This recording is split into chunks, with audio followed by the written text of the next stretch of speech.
leaders and global leaders together, but also the importance of humility and of serving others that went before him.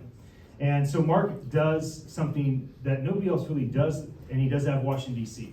So he's on Capitol Hill, and he has access to so many of the congressmen, congresswomen, and the senators, and he has fostered this incredible community globally.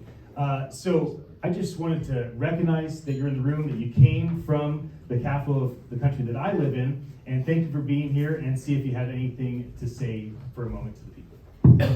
Well, you're very kind. Thank you for having us. It's lovely to come back to my parliament. Thank you, Lord Way, for hosting us. It is such a great energy coming into this room, and learning about technology that is democratizing process. It is making people equipped and taking power and control back in an appropriate way. And I think that is something of this moment in time. It's also wonderful to come into a room. Ted and I have been connecting for nearly 3 years every week. That's right. And I got to hug it. And just to be together is such a special thing at this moment in time. And the force in this room, the people in this room are going to make an incredible difference in the years ahead.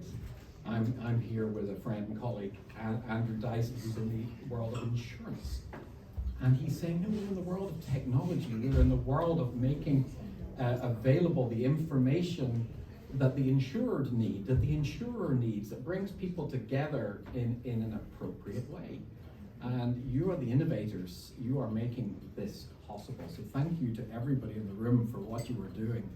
It is really special to be here. Thank you, Ian. Bless you. Final thing.